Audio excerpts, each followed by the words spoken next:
Dati po ma'am, naglalaro siya. Ngayon ma'am, konting kilos niya, pagod agad. Pamamaga ng maselang bahagi ng katawan ng 8 taong gulang na si Migs King mula sa Nabua, Camarines Sur, ang problemang inilapit sa ating programa ng kanyang ina na si Maricel. Hindi na kaya ng dati, takbo ng takbo dyan, ikot ang ikot, pero ngayon ma'am, wala na. Sabi nga ng doktor, dialysis na natin ito nanay.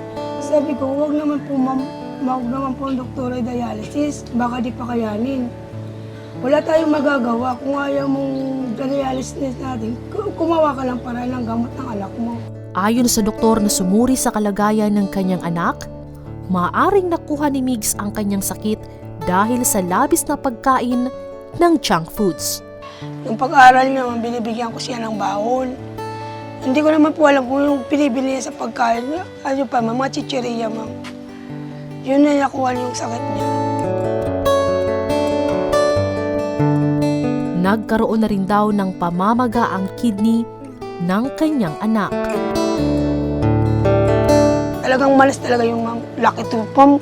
Hindi na rin daw nila kayang matustusan ang pangangailangang medikal ng kanilang anak, kaya dito na siya nagpasya na humingi ng tulong sa Ako Bicol Tabang Ora mismo ni Congressman Saldico.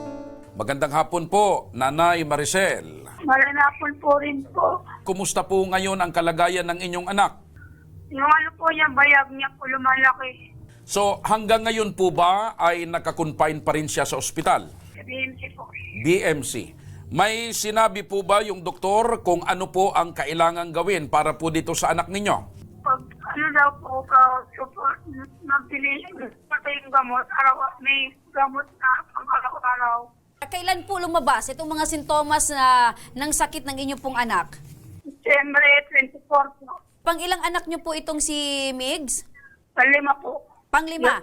Opo. Nung binubuntis niyo po itong si Migs, nagkaroon po ba kayo ng sakit? Nagkaroon po ba ng komplikasyon ang pagbubuntis po ninyo? Wala po ma'am. Trabaho po kasi ako nung dati sa kantin. Pagbalik ko, nakita kong malas na matas yung katawan ng anak ko. Akala ko normal lang sakot nga. Tapos nung nagdaan ng mga 25, natsikapan ko po sa Iriga. Pagpunta ko doon, sabi sa akin, i-compare na daw kasi iba na yung katawan ng anak ko, lumulubo.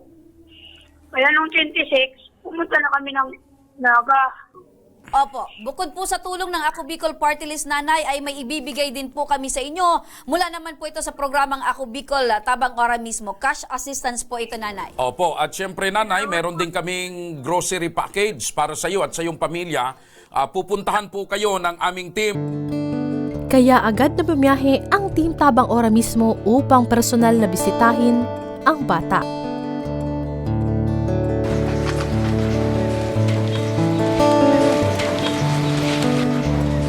Morning po ma'am, from Ako Bicol, Tabang Ora mismo po kami.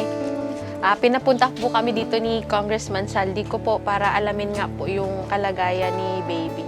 Noong December 26 po ma'am, nakumpine na po kami sa BMC. Kalabas kami noong January 27. Noong timing po ma'am na walang gamot sa loob ng BMC, yun na po ma'am, yung humingi na ako ng tulong. Na wala talaga akong ibang malalapitan kundi mga kaibigan ko po ma'am. Yun na nakita nyo. Gaano po ngayon nakakatulong kay Migs yung mga gamot niyo pong iniinom? Hindi na po siya namamalas tulad ng dati ma'am. Dati ma'am, nung pagpunta dito ni Sir, malas na malas to. Pinitsuran niya, di ba ma'am, malas to. Tapos malaking tiyan niya ma'am. O yun ang pinagbago niya ma'am. Si Congressman Saldico may pinapaabot din pong tulong pinansyal. Kahit po paano, makabili po kayo ng pangkain po ninyo sa araw-araw, gamot. Ito po ma'am, tanggapin po ninyo. Salamat po ma'am sa marami ma'am. Meron din po kaming grocery packs pong ibibigay po sa inyo. Abutin po natin. Salamat po ma'am.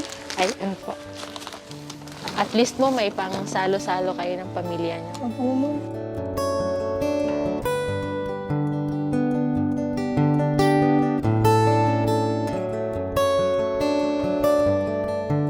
Si Migs King po, bali po pinuntahan natin yun, tinignan natin yung kalagayan.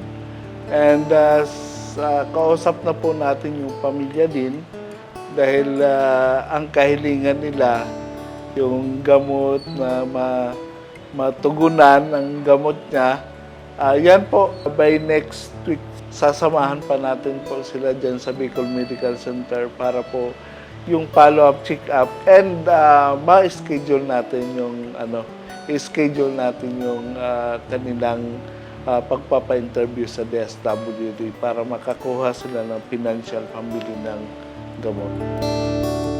Kaya naman, labis ang kanilang kasiyahan sa mga tulong na kanilang natanggap.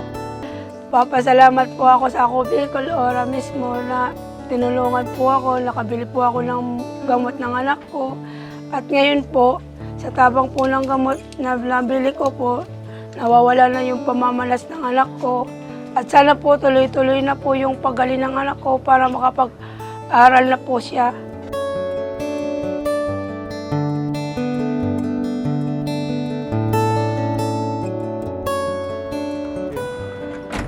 Ang walang patid na pagbibigay saya at pag-asa sa mga kapwa Bicolano ang siyang laging misyon ng programang Ako Bicol Tabang Ora mismo ni Congressman Saldico.